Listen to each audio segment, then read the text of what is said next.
മലയാള സിനിമയിൽ boy next door എന്ന image ഇത്രയധികം ആഘോഷിക്കപ്പെട്ട മറ്റൊരു നടനുണ്ടാകില്ല. ഇൻഫോസിസിലെ ജോലി ഉപേക്ഷിച്ച് സിനിമ എന്ന സ്വപ്നത്തിന് പിന്നാലെ പോയ ഒരു ചെറുപ്പക്കാരൻ പിന്നീട് പ്രേമം എന്ന ഒറ്റ ചിത്രത്തിലൂടെ തെന്നിന്ത്യൻ മുഴുവൻ തരംഗമായി മാറിയ സൂപ്പർ സ്റ്റാർ. എന്നാൽ ഇടക്കാലത്ത് കരിയറിലുണ്ടായ വലിയ വീഴ്ചകളും വിമർശനങ്ങളും ഇപ്പോൾ ഇതാ എല്ലാ വിമർശനങ്ങൾക്കും മറുപടിയായി സർവമായ എന്ന ബ്ലോക്ക് ബസ്റ്ററിലൂടെ അദ്ദേഹം തിരിച്ചെത്തിയിരിക്കുന്നു. നിവിൻ പോളിയുടെ സിനിമാ ജീവിതത്തിലെ അവിശ്വസനീയമായ യാത്രയാണ് ഇന്നത്തെ വീഡിയോയിൽ നമ്മൾ പരിശോധിക്കുന്നത്. ആലുവയിലെ ഒരു സാധാരണ ക്രിസ്ത്യൻ കുടുംബത്തിൽ ജനിച്ച നിവിൻ എഞ്ചിനീയറിംഗ് ബിരുദം നേടി ഇൻഫോസിസിലെ ജോലി ചെയ്യുമ്പോഴും മനസ്സ് നിറയെ സിനിമയായിരുന്നു. അച്ഛൻ്റെ വിയോഗം അദ്ദേഹത്തെ വല്ലാതെ തളർത്തിയിരുന്നു. എന്നാൽ ആ വേദനകൾക്കിടയിൽ അദ്ദേഹം തൻ്റെ സ്വപ്നത്തിനായി പോരാടി.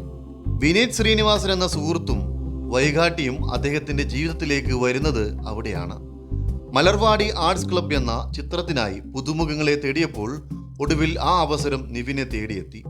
പക്ഷേ തുടക്കത്തിൽ അതത്ര എളുപ്പമായിരുന്നില്ല. പലരും അദ്ദേഹത്തെ എഴുതിത്തള്ളി. എന്നാൽ നിവിൻ തോൽക്കാൻ തയ്യാറല്ലായിരുന്നു. നിവിൻ പോളി എന്ന നടനെ ജനപ്രിയനാക്കിയത് 2012 ഇറങ്ങിയ തട്ടത്തിലും മറിയത്താണ്.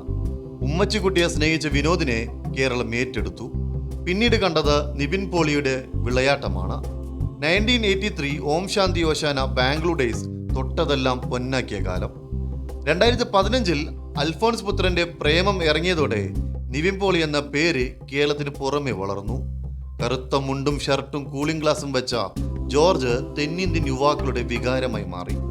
അന്ന് നിവിൻ പോളി ഒരു നടൻ മാത്രമായിരുന്നില്ല, ഒരു ബ്രാൻഡായിരുന്നു.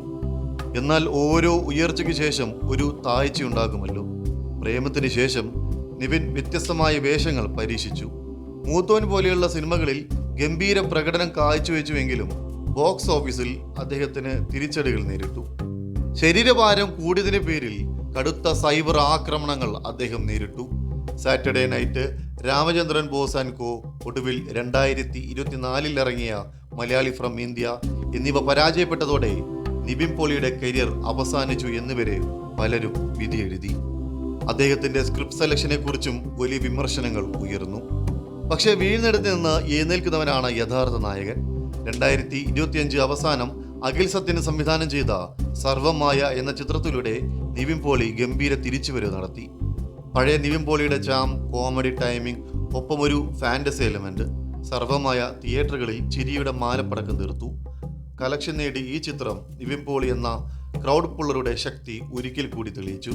വിമർശിച്ചവരെ കൊണ്ട് തന്നെ കയ്യടിപ്പിച്ച മാസ് തിരിച്ചുവരവായിരുന്നു അത്.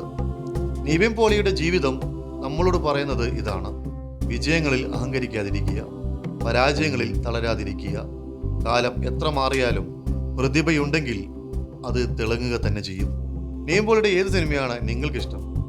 സർവമായ നിങ്ങൾ കണ്ടോ? നിങ്ങളുടെ അഭിപ്രായങ്ങൾ താഴെ കമൻറ്റ് ചെയ്യൂ.